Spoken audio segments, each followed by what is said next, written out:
This film is about how you can make sure people with learning disabilities get the healthcare they need to stay healthy. It is about how you can make sure that people with a learning disability have equal access to the healthcare you provide. We know that people with a learning disability have experienced a lot of health inequalities. We want you to help overcome these inequalities. There are different reports about health disparities, like the NHS Leader report, that tells us that people with learning disabilities have a higher risk of developing some serious conditions like heart disease than some other groups. And this is partly because people with learning disabilities have poorer access to healthcare. Health reports also tell us that people with learning disabilities die on average over 20 years younger than the rest of the population. We find this fact very upsetting. We hope you want to help do something to change this. We want people with learning disabilities to have a healthy heart so they can live well for longer.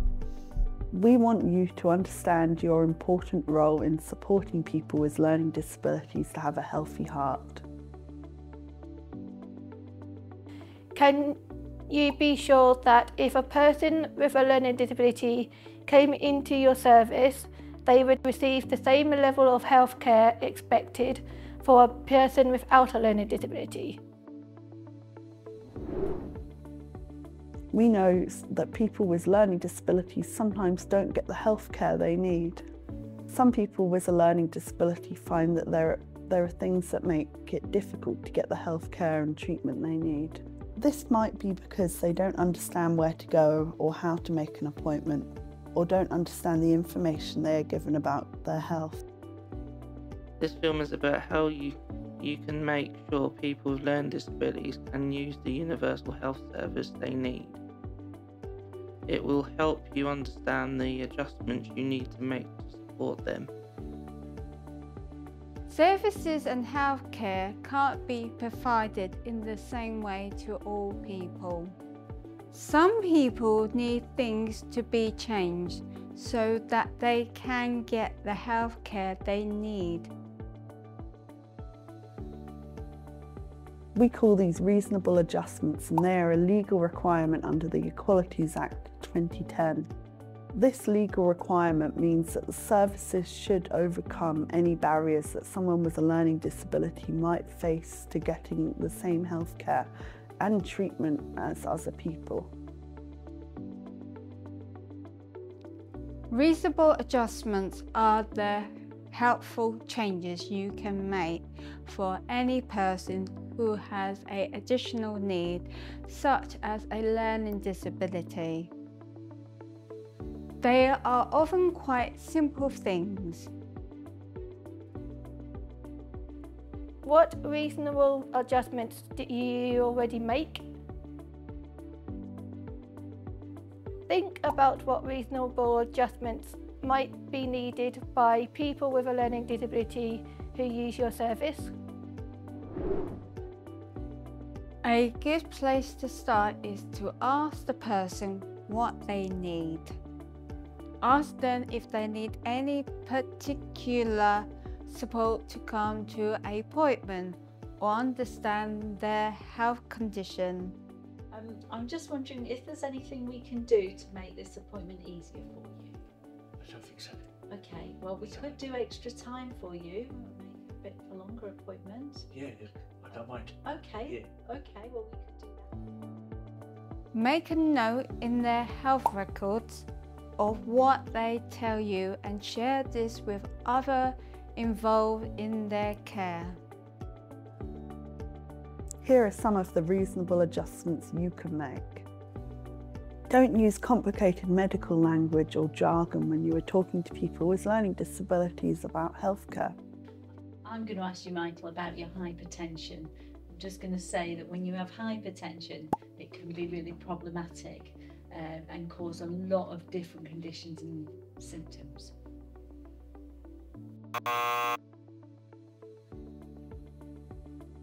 Use simple words and language. Use the words I use. Have you checked that the person understands the information that you have given them? Do they understand their prevention or treatment plan? Have you given healthy heart advice that they can take away in a format that they understand?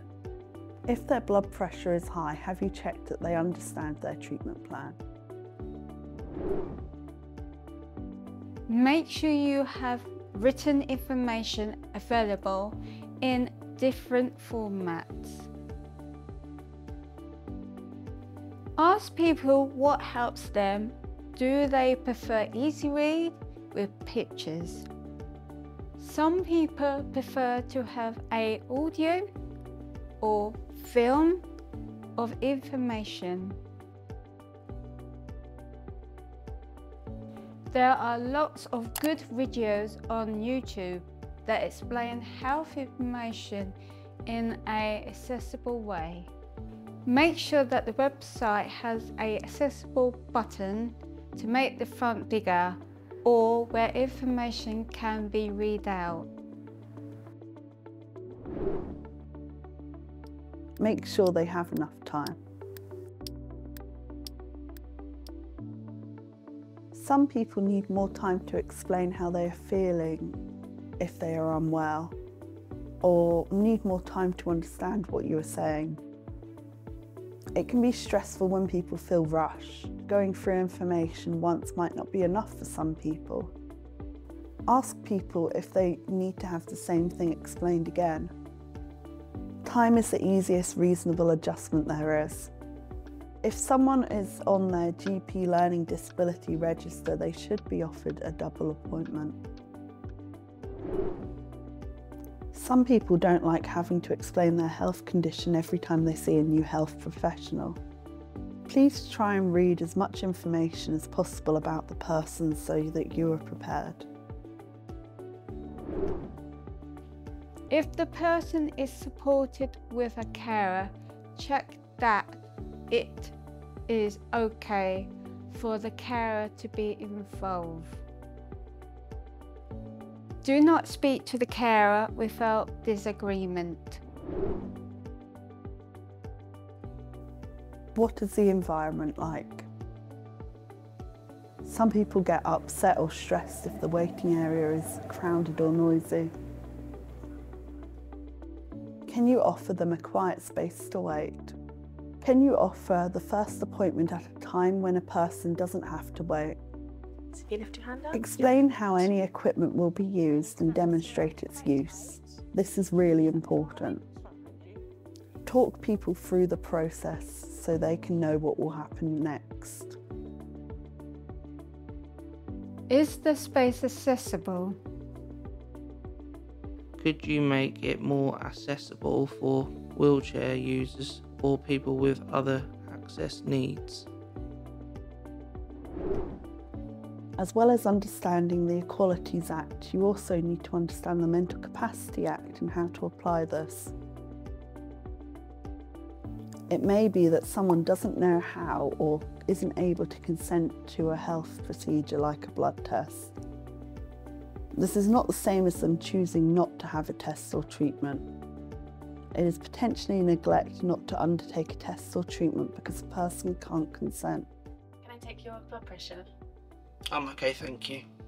Are you sure? If someone is not willing to give their consent, would it help if they get familiar with the procedure? What would you like? Can their favourite support worker or a family member help? Can the procedure be adapted? Can their blood pressure be taken at home? If a person is unable to consent and there are risks to their health, for example, if they have a syndrome that is linked to the heart disease and there are difficulties in managing it, then you must make sure that you understand and apply the MCA principle of best interest fairly. Would it be helpful to get further training about how to identify and respond to the needs of people with disabilities? For example, about the Mental Capacity Act or how to communicate with people who have different communication needs, how to provide physical adaptations or how to use assistive technology. It is really important that you make the reasonable adjustments so that that people with learning disabilities get the healthcare they need and the health disparities that they experience are reduced. These are often simple things you can do. For example, allow more time, find out what support is in place around the person, check if support and communication needs are already on someone's health record or hospital passport.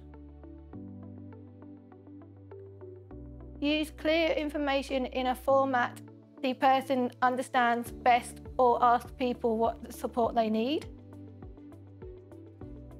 Plan for tests so that the person knows what to expect. Everyone is different. Thank you for watching, and please do watch all of the other films we have made about how to keep your heart healthy.